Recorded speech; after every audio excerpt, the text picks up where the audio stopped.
I am, thank you very much, because I would have forgotten that. Anyway, I'm Kathy Wilson. I am the co-director of Action and Advocacy for the State League. I'm also a member of the Larimer League, and I'm very excited today to welcome Amie Baca-Oehlert as our invited guest today to clue us in a little bit better on what's happening in education across the state. Amie is a high school English teacher and a counselor. She was named the Adams City High School Teacher of the Year in 2000-2001. She has an undergraduate. She holds an undergraduate degree from Clemson University and a master's degree in school counseling from our neighbor up here from the University of Northern Colorado. After serving for 6 years in the Colorado Education Associations as the vice president, Amie was elected to the presidency of the organization in April of 2018 and started serving in her role in July of 2018. You can see how her background has given her such a wonderful well of knowledge to have the position she's in right now. She served as the president of District 12 Education Association and as the ethnic minority at large member on the Colorado Education Association Board of Directors. Then she was selected by Governor Bill Ritter to serve as one of 3 teacher representatives on the P20 Council and served for from 2008 to 2010. Amie, I have to tell you, I was on the Nebraska Pre-K 16 Council for, when I was at the university too. So it's a wonderful conversations you can have in a position like that and really get a broad view of what's happening. Beginning in 2010, she was appointed by Governor Ritter as one of the 4 teachers to serve on the state council for educator effectiveness. And she is passionate about advocating for the rights of public school educators, of which I think I heard or read that there are over 39,000 teachers, public school teachers in the state. So very good. Anyway, Amie, welcome. We're really happy that you're here. Yes, thank you, Kathy. Thank you so much. Yes, the Colorado Education Association, we represent nearly 40,000 of our educators across Colorado. And so we are the largest union in the state. And we represent, a lot of people think of us as just representing teachers, but we actually represent both certified and classified staff. So teachers, counselors, which you heard was part of my background, school nurses, social workers, etc.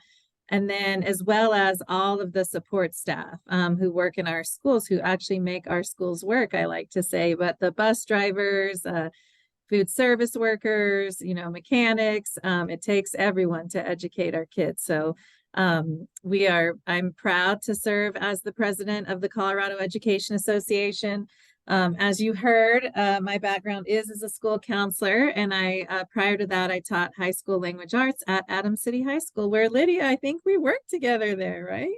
Yes, I was like, is that you? It's been a while. So that, is where I got my start in education, and it's actually like what put me on my pathway to being a strong advocate for students and public education. So I'm really happy to be with you all tonight. And I have a bit of a special preview for you because we actually just finalized we do an annual all-member survey every year where we survey our entire membership to get a sense of what's happening with them and in public education. So we then put that into a report that we release around December that's called the State of Education Report. So you all are going to get a special preview tonight of some of our initial findings that I thought would be helpful to just kind of frame up the current state of what's happening in public education in Colorado. And then my hope is that we can then, have a discussion and conversation based on what I share with you all. So I am going to go ahead and share my screen and just walk us through this slideshow. You can, Kathy, we can do it however you want. If people want to stop and ask questions as we go along, or if we want to take them all at the end, people can put them in the chat, whatever's helpful. I'm happy to do it in any format.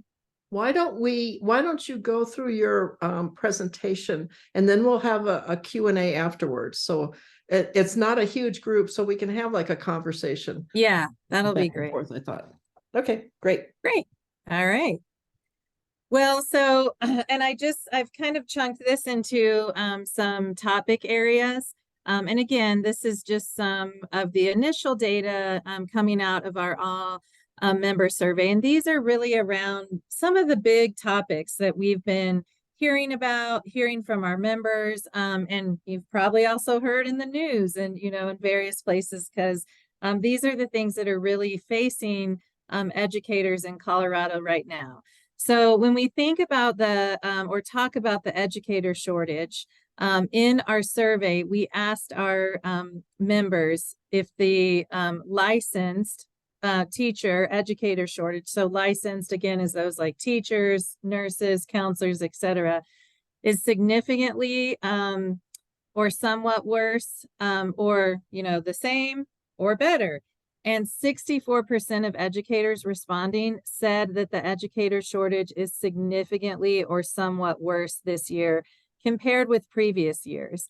And this is pretty consistent with what we've been getting the last several years around how educators are experiencing or perceiving or feeling about the shortage. So we are consistently seeing them saying that it's not getting better, basically, where 64% again are identifying a significant or somewhat worse year than previous years.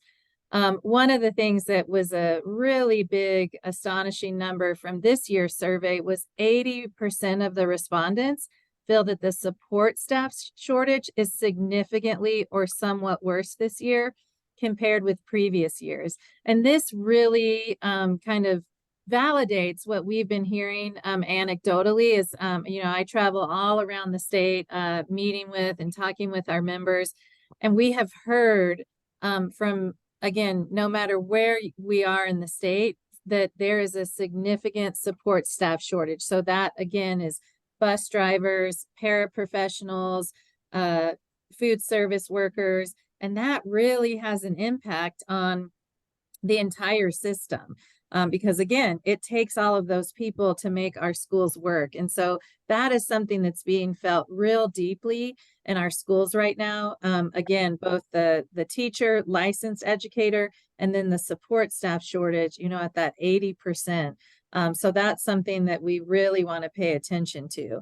And then one of the things that we ask annually is if you are considering leaving the education profession at the end of the year or in the near future. And this year, over half, almost 60%, 58% of respondents said they are considering leaving the education profession in the near future. And that, again, is something that kind of gives us pause when we look at the facts, the statistics above around the number of people that say that the shortage is getting significantly or somewhat worse of both, again, licensed and classified staff. So that's kind of the picture of the educator shortage from the educator perspective or lens. Another thing that we've paid a lot of attention to is mental health for both students and educators. One thing that I'll say is, there's a lot of attention paid to mental health, which again, with my background as a school counselor, I think that it certainly is something we need to be paying attention to.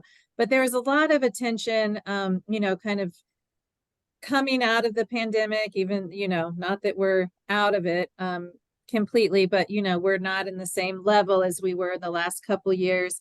But one thing I'll say is that this was something that was just exacerbated by the pandemic. It's not something that was created by the pandemic, but we certainly have seen it exacerbated to the point where 70% of educators responding to the survey said students' mental health needs have gotten significantly worse in the past few years. So this is something that our educators are seeing about students, and they are reporting that 70%, which is again a significant number, reporting that student mental health needs have gotten significantly worse in the past few years. Again, that is a pretty large number when we look back at previous iterations of the survey.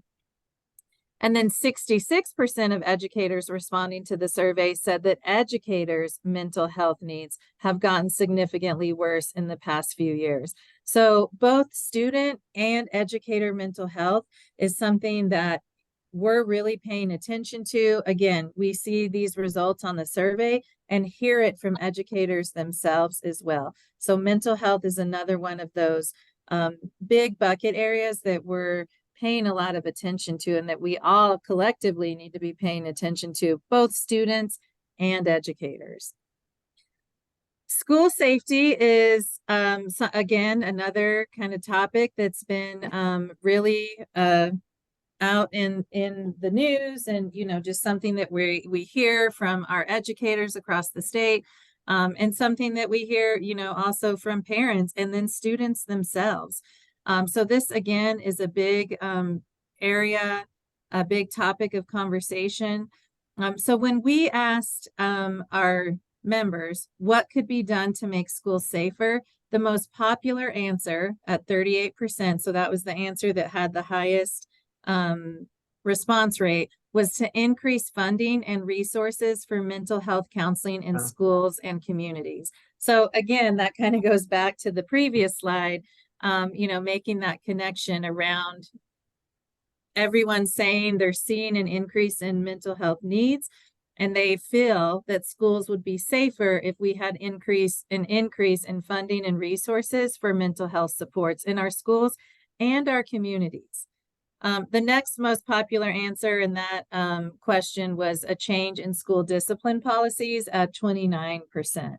And that's something I would say, when we do a survey like this, that's something that flags for us that we want to dig deeper into that, and, really talk to our members about what does that mean? What does that look like?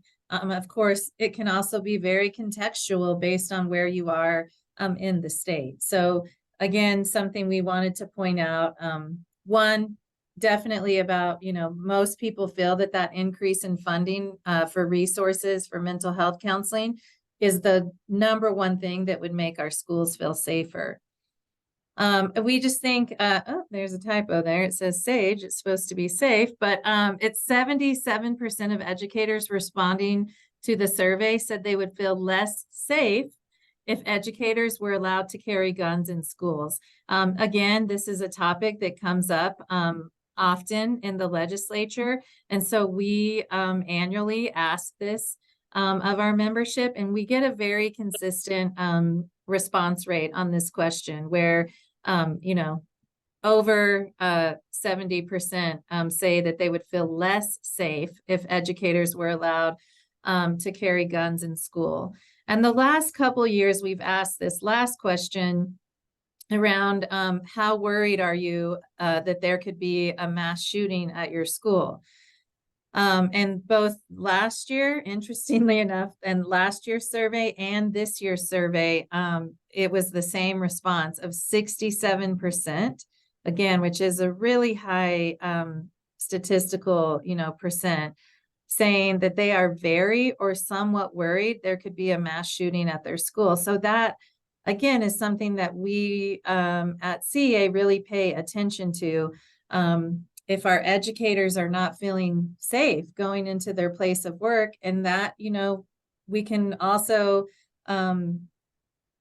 probably assume that our students are feeling that same way, that they are very or somewhat worried about a mass shooting. So again, when we think about safety, it's from that lens of both mental health as well as, what are the things that will make our educators feel more safe in our schools and our students.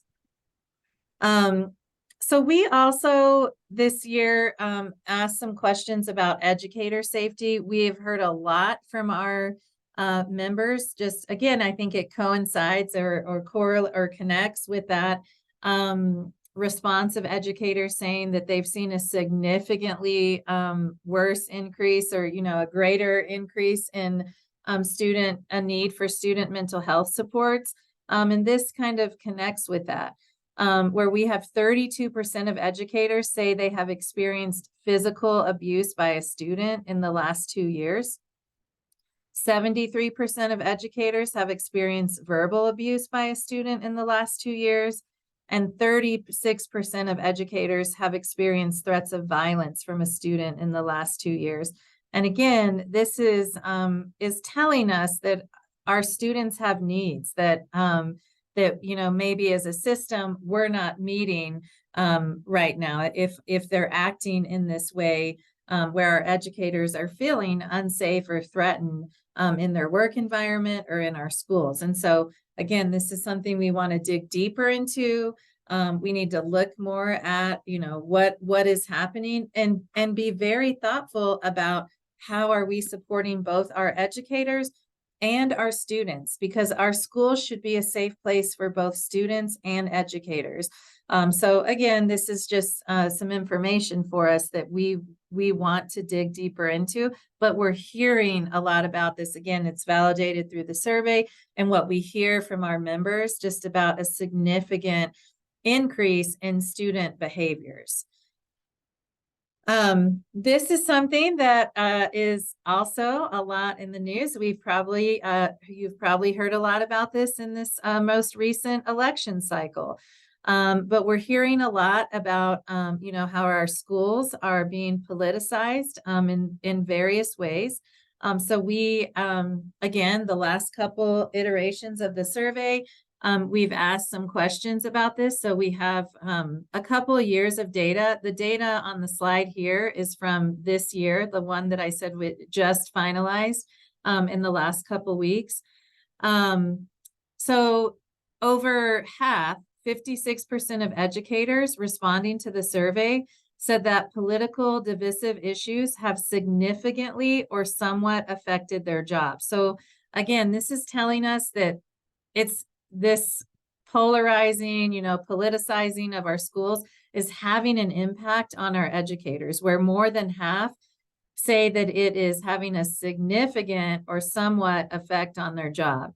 And then 85% of educators responding to the survey said that politically divisive issues have significantly or somewhat affected their feelings or morale about working in the education field. And again, that's just another indicator about how this issue is impacting our educators. When 85% say that it is significantly or somewhat affecting their feelings or morale about working in the education profession, that's something we want to pay attention to.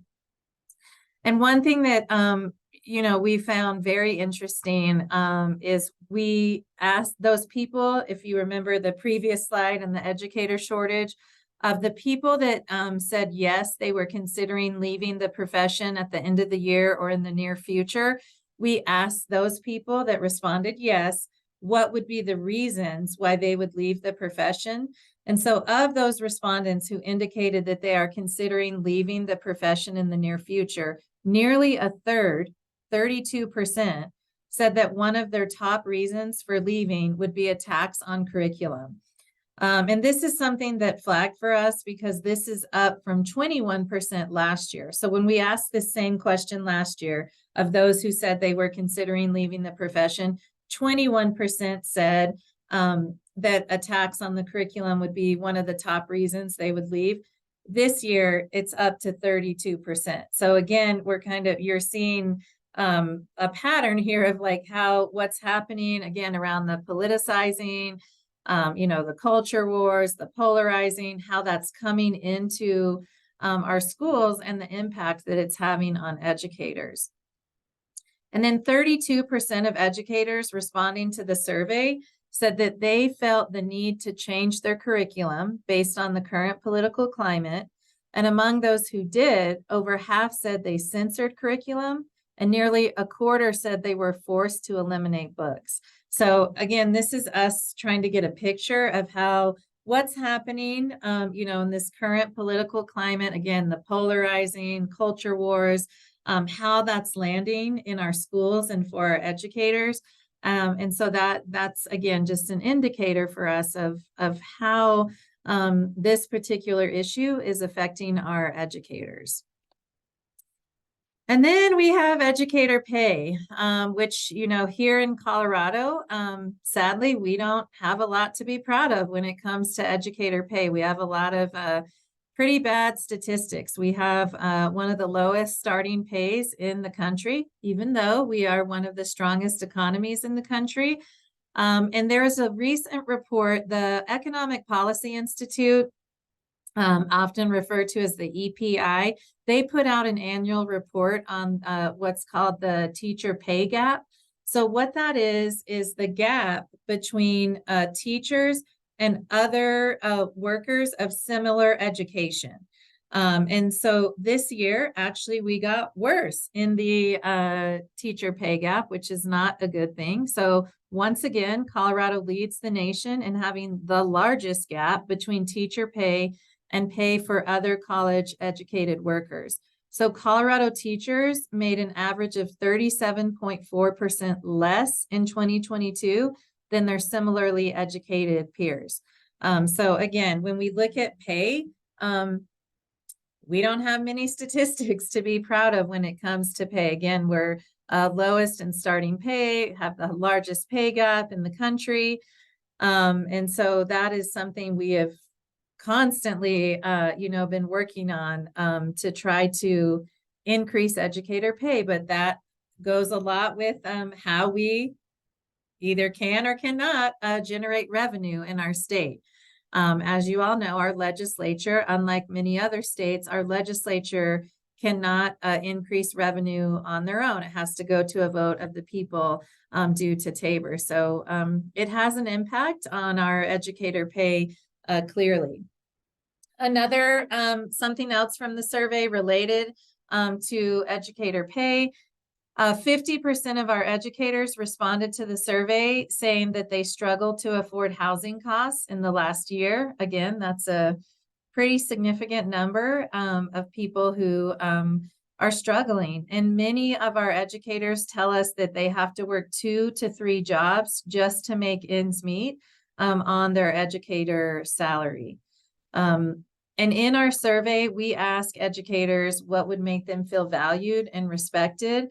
And when they're able to choose from a list, they state that adequate pay and benefits is the thing that makes them feel valued and respected.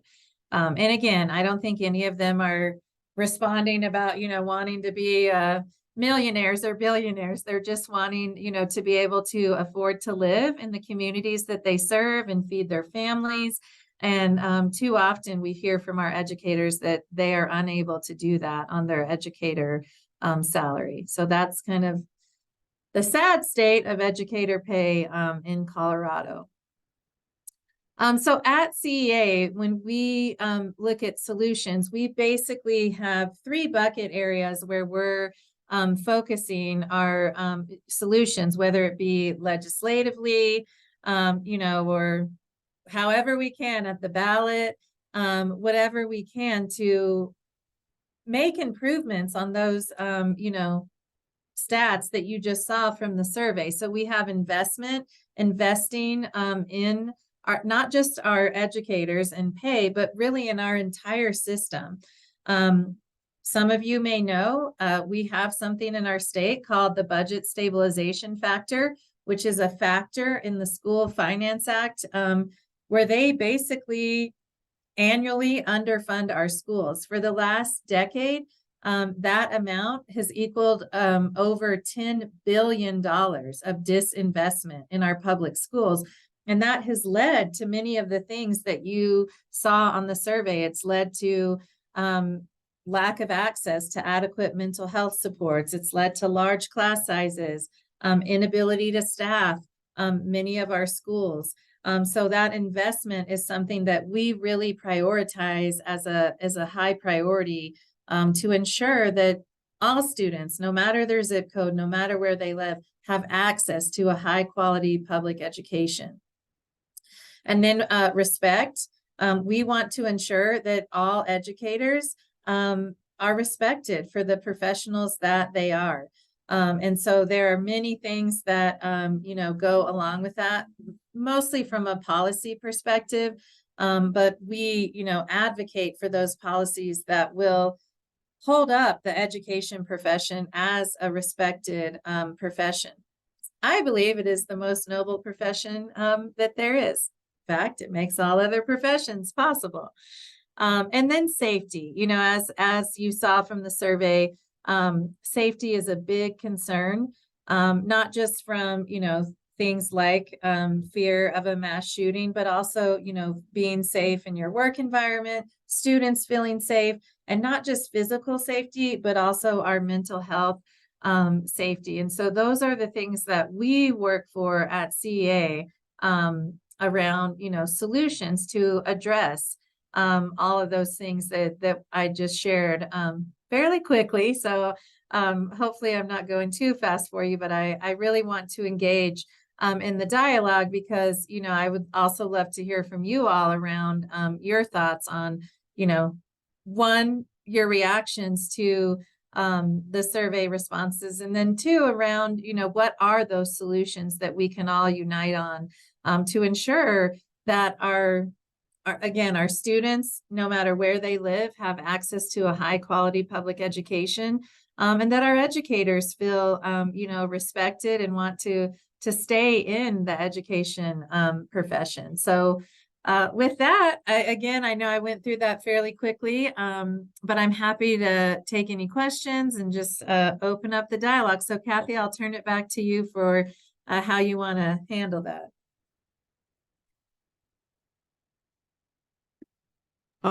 That's better with me unmuted.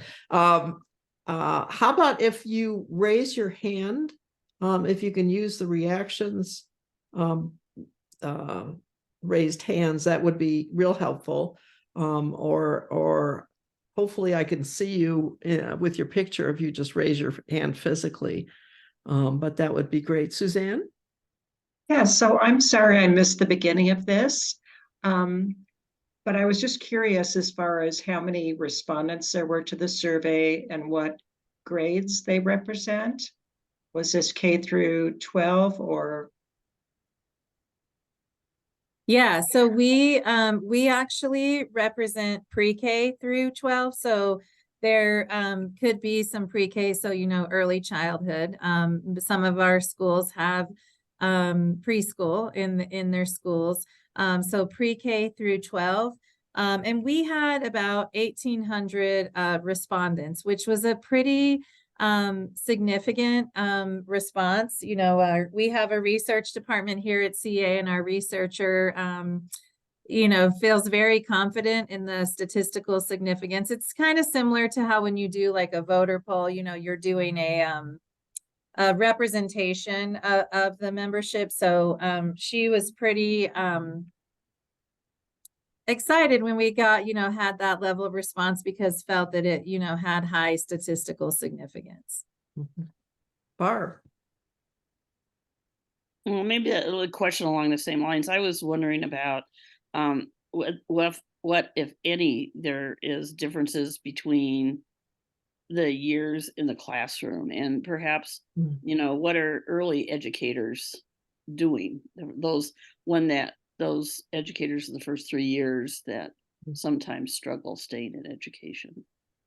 Yeah, we do ask in the survey, we ask demographic questions. So we have not broken it down like that yet, but we certainly can do that. We can pull out to see, what are the people in years 1 through 3 say, is that different from people in years, 20 through 25? we didn't, like I said, we've kind of just got the survey closed just a couple weeks ago. So our staff is really analyzing the data, but these were some of the initial takeaways. But, it is interesting to look at, to see if there are differences between how our early career educators are experiencing things versus, our veteran educators.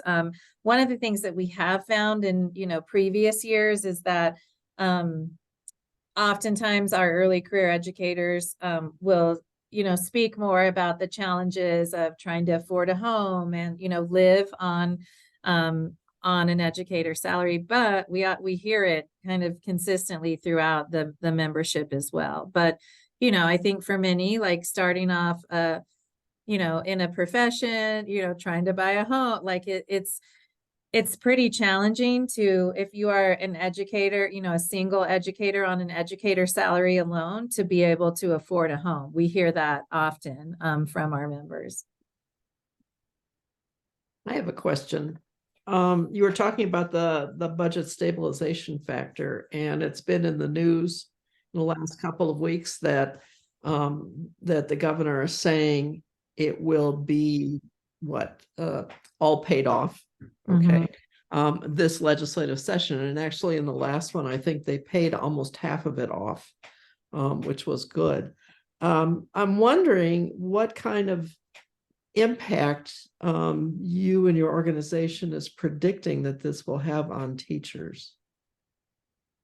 Well, that the buy down of the budget stabilization factor has been our #1 legislative priority for many years. So we're very excited. We were very excited to see the governor put that in, the full buy down of the budget stabilization factor in his proposed budget that he just released on November 1st. But, now the hard work will come of ensuring that the legislature actually passes a budget that includes that. So we, really believe that if we are able to buy down the budget stabilization factor, it'll have a significant impact on several of those things, that I talked about in the survey, allowing districts to recruit and retain educators. So to address that educator shortage, our hope is that districts will put those dollars, towards educator pay, which is also a part of recruitment and retention, and really work on those things like, adding mental health supports. So that's our hope, that those dollars, will go to those areas that are most needed. But the reality is, this is where we have to celebrate and then say, but there's still more work to do, because the reality is that when we buy down the budget stabilization factor to 0, we will only be at 1989 funding levels. So we still have significant work to do to have a systemic fix. And that's our worry, that, we would be able to buy it down this year. And again, it would be helpful. So we are really working towards that, and, we'll push for that. But we still have to do something long-term to ensure that it doesn't come back, even worse. So that's where we have to do a more structural, systemic fix to truly fix how we fund our schools in Colorado. So we'll celebrate and be happy, and then we'll look towards the future of, how do we really, which will require basically a ballot measure going to the ballot. From our view, there may be some other creative way, but I don't see what it would be, but going to the ballot to increase revenue for education. Barb, you're muted. I have to do it. Sorry. You're talking about the mental health part of things, and what do you envision that looking like? From the teacher's standpoint, and maybe sometimes from the student standpoint, but is it more teachers, slower class size? Is it, I suppose this is all of the above, but is it some time out? I just want teachers a time that they're putting in the workday and the weekends, and I just want to know if people have some ideas of what that looks like to improve the situation. Yeah, I mean, I think you're right. You know, I mean, that's one of the things that we often talk about with a lot of these areas, you know, like the buckets, I'll call them, that, you know, I shared on the survey, is that most of these are really complex issues that don't have a simple, you know, single solution. And that is what can be challenging, because a lot of people just want, like, well, what's the fix? Let's fix it. And, you know, especially with something like that, with mental health for both the students and educators, it is a multi-layered, you know, solution. And so, yes, I would say it is all of the above. I mean, one thing that we have really heard is, you know, and again, the survey validated that, is the shortage of the support staff, like the lack of paraprofessionals, is really having an impact on student behavior. You know, because we don't have the staff to really meet some of these students who have individual needs. Another thing that we're hearing across the state, and this has been an impact of budget cuts over the years, is that there are fewer and fewer alternative placements or alternative settings for students. There are some students where they need a different school setting, and the sad reality is just that many of our districts have had to cut those alternative settings out of their budgets because we've faced these significant budget cuts. And so that's also a conversation that's happening right now. But yes, we definitely need increased mental health supports, you know, whether that is school counselors. When I was a school counselor, I was 1 to almost 500 students. That is not a manageable caseload. You know, you can't have much impact with that, you know, level of caseload. And we also really want to look at how can we be creative with community partnerships. There have been some really good things that have passed at the legislature. The I Matter program, where students can get, you know, up to 6 free mental health counseling sessions. So those are things that we think we need to continue to invest in and be creative about. One of the things that we did at CA, we partnered with CU Anschutz School of Psychology. One of the things we were hearing from our members is they were saying things like, we literally don't have time in the day to make a mental health appointment. And teachers don't have the type of job where you have the flexibility where you could be like, oh yeah, I'll attend a, you know, mental health appointment at 10 in the day. You know, I mean, it's the hours are, and many are doing second jobs at the end of, you know, after their workday. And so one of the things we did is partner with CU Anschutz School of Psychology, and they have offered an educator support hotline. It's like where you can call and, you know, you speak to a mental health professional. They've also offered small group counseling sessions. And so things like that, I think, are, you know, again, we want to see like expanded. That currently is funded through like a grant program. That's one of the challenges we see with a lot of the kind of solutions or, you know, creative things that people come up. They're generally funded via grants or one-time money or pilots. And so that sustainability is what we need to work on.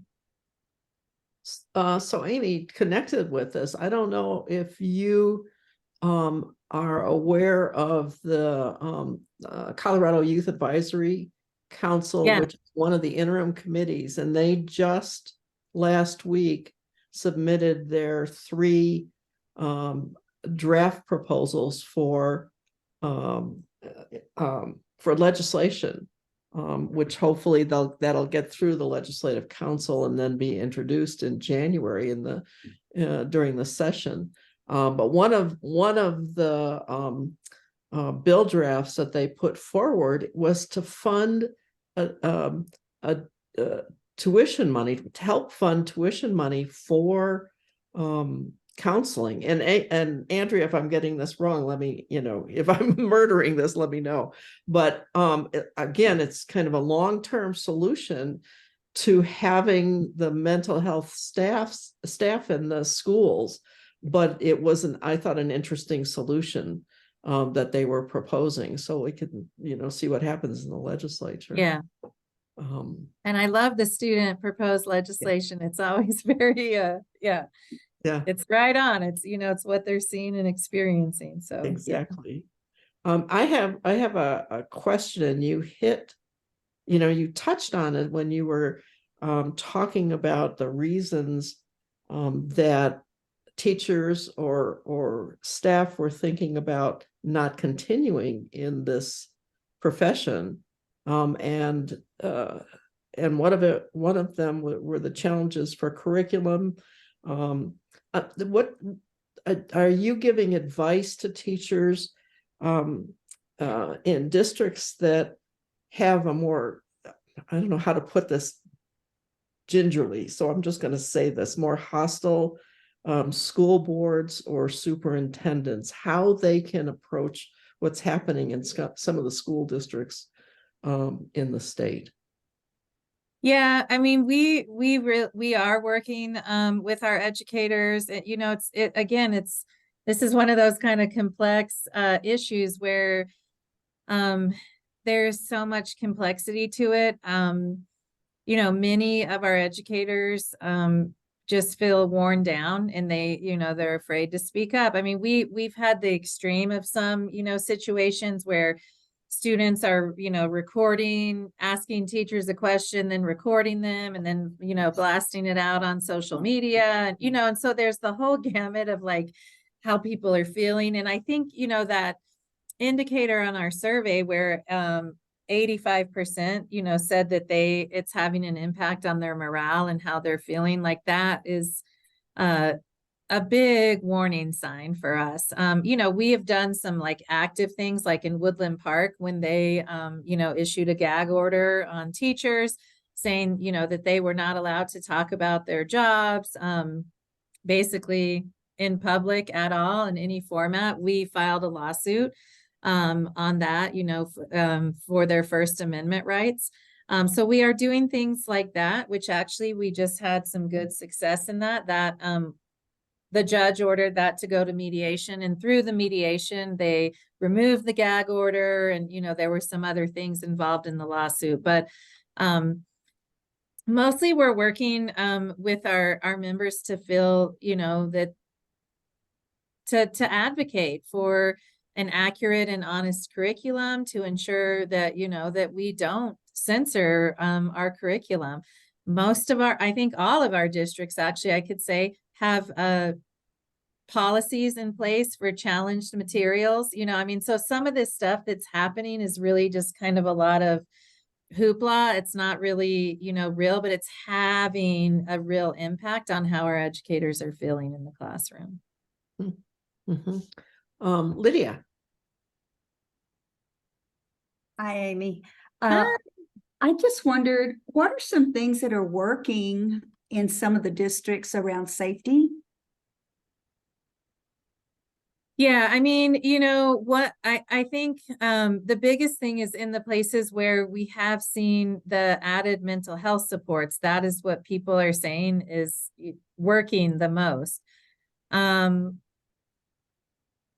Again, people really saying having an understanding like of the discipline policies. And again, that's where that was kind of the second highest response, was around discipline policies. And that's, like I said, that's one where we really like to dig deeper and work with our educators there, because what we at CA don't want to see happen is kind of a expansion of the school to prison pipeline. So we want to be really cognizant about like how students are, what's happening to the student response. We don't want it to just be more discipline, for students, but how are we meeting students' needs? So that's where, that whole conversation around the alternative placements and ensuring that students are in the right setting, they have the right staffing supports.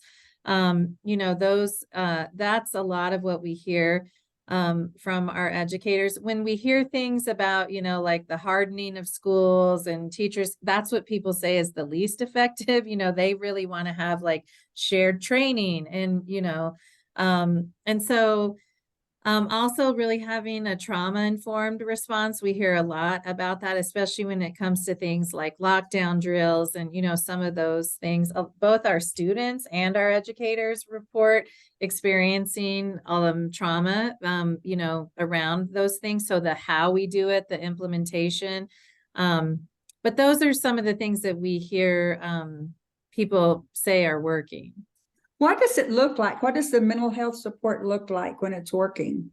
Just adding more counselors, adding more?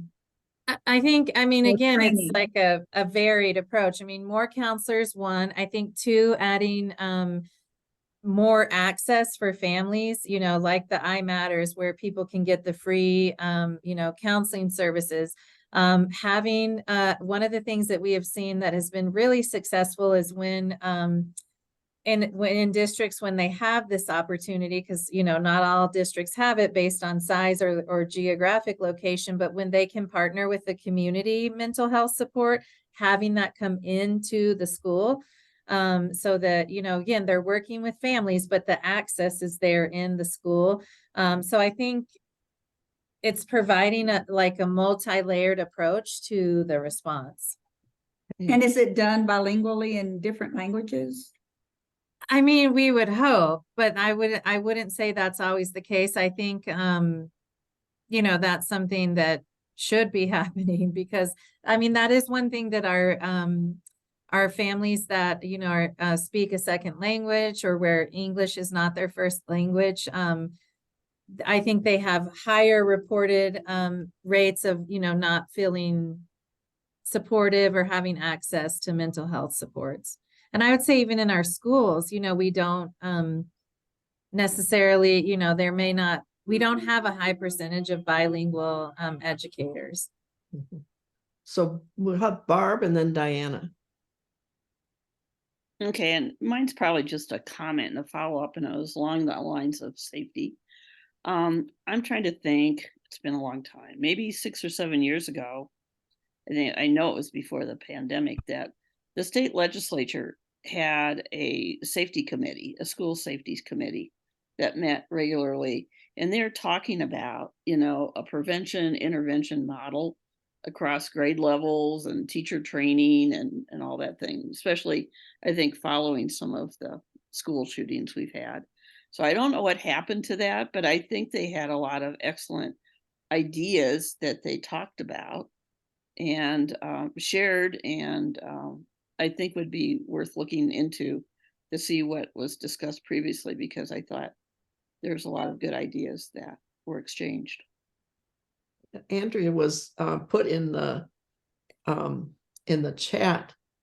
There was a bill last year. It was Senate Bill 2329, disproportionate discipline in public schools, that created a task force to examine discipline practices, including impacts on students of color and those with disabilities, and to make recommendations for future policy.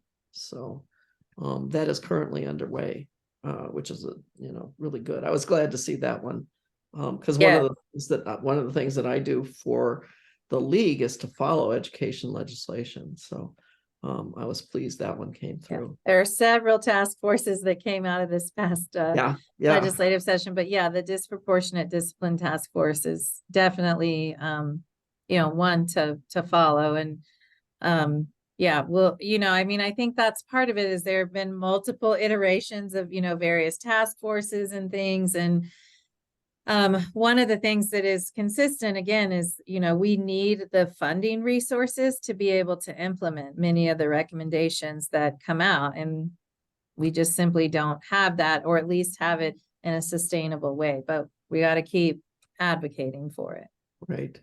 Diana. Trying to get away a little bit from the funding aspects, which is always a common problem. One of the things I heard when I was talking to a teacher recently was the idea of they teach all year and then they have to go to school all summer. Mm-hmm. And to try to take some pressure off of this summertime, so they can really get a break in the summertime. rather than having to go to school. I don't know when that schooling has to start. Does it start right away with your basic, your new teacher, or does it take 3 to 5 years before they have to start doing the schooling, the summer schooling stuff? For their own professional learning, you mean, or for like? For what they're required to do in the classroom, the basic. Yeah. I mean, that's, I think, a very big misconception, people thinking like, oh, teachers have the whole summer off, most, like I said, most are working a second or third job because they can't, they have to, in order to, make their ends meet. And then many, yes, have, these professional learning requirements. And whether it's something that is required, like for their licensure, there's a certain number of hours that you have to have for relicensure of continuing education credits, but also many are just having to take courses to stay current on, the latest curriculum or the newest, training or this or that. So that is something that many, workload is actually the number one reason that people said they would consider leaving the profession. And those are the kinds of things that they reference, having to, not just in the summer, but also throughout the year. They're oftentimes having to spend weekends or evenings, and then a significant amount of their summer, like I said, either working and or, doing their professional learning requirements. Okay. I was wondering if you had any specific legislation that you would like to see introduced in the next session. We're working with some legislators around this whole topic of educator safety. And so, we're looking to see something. And, one of the things that we're wanting to do is to kind of try to ensure that policy doesn't do like a pendulum swing, where we do like a blunt force solution to, some of these issues, like I said, that are really complex. So we're looking to possibly see if we can, even though task forces aren't our favorite thing, because, it can feel like, oh, you're just doing a task force and it will go nowhere. But we really feel with this educator safety issue, we need a task force to get the whole, picture of what's happening. And then again, really lay out like what is that multi-layered solution, so that we don't, because oftentimes what happens is when we get like a singular solution, then people think, oh, we did that, it was solved, and we didn't really solve, the full. So that, obviously the buy down of the BS will be a huge priority for us. We were really, there's several task forces that are happening right now, one being the accountability task force. So that's something that's like a 2-year cycle. So the accountability system is something that we hear a lot about, but we're engaging in that task force. So we probably won't have any legislation around that, but really around, mental health, that investment in that safety will be our big priorities this session. Anybody else? Or I'm going to ask one last question and squeeze it in. Yes. All right. Suzanne, go for it. Unmute. Make sure you unmute. Sorry. So just had a couple questions related to staffing and whether you have a task force or a group that works on volunteer opportunities, as well as whether or not there are internships at some of the colleges, particularly relative to counseling internships that might be of some support. So that's just a question. I think about DU, I think about Metro State. There are a number of different colleges around the state. So just curious about that, if that could help offset some of the stress of not having enough support staff on board, or counselors, or, paraprofessionals. Yeah, I mean, I think we do work with a lot of our colleges and universities. One of the statistics that's, again, not a good one, is that there's been a pretty significant decline in enrollment in our ed prep programs. And so that's something, you know, where, but one of the things that we're, another partnership that we have is with Teach Colorado. So if you go to teach.org, that is where we're actually working with high school students to get them interested in the teaching profession. And so there's a whole, you know, a whole pathway that goes into that of connecting them to a mentor teacher, you know, somebody who can kind of, you know, walk them through wanting to enter into the teaching profession. We're also doing a lot of work with various partners on diversifying the educator pipeline, because one of the things that we also know is that we have our student demographics do not match our educator demographics. So we have a very white teaching force, and we, you know, our student demographics do not look the same. We have more than half of our students are students of color. So really working on recruiting educators of color into the profession as well. So yeah, we're also working around things on how to get more people into substitute teaching, which is also another shortage area. There's a big shortage of subs.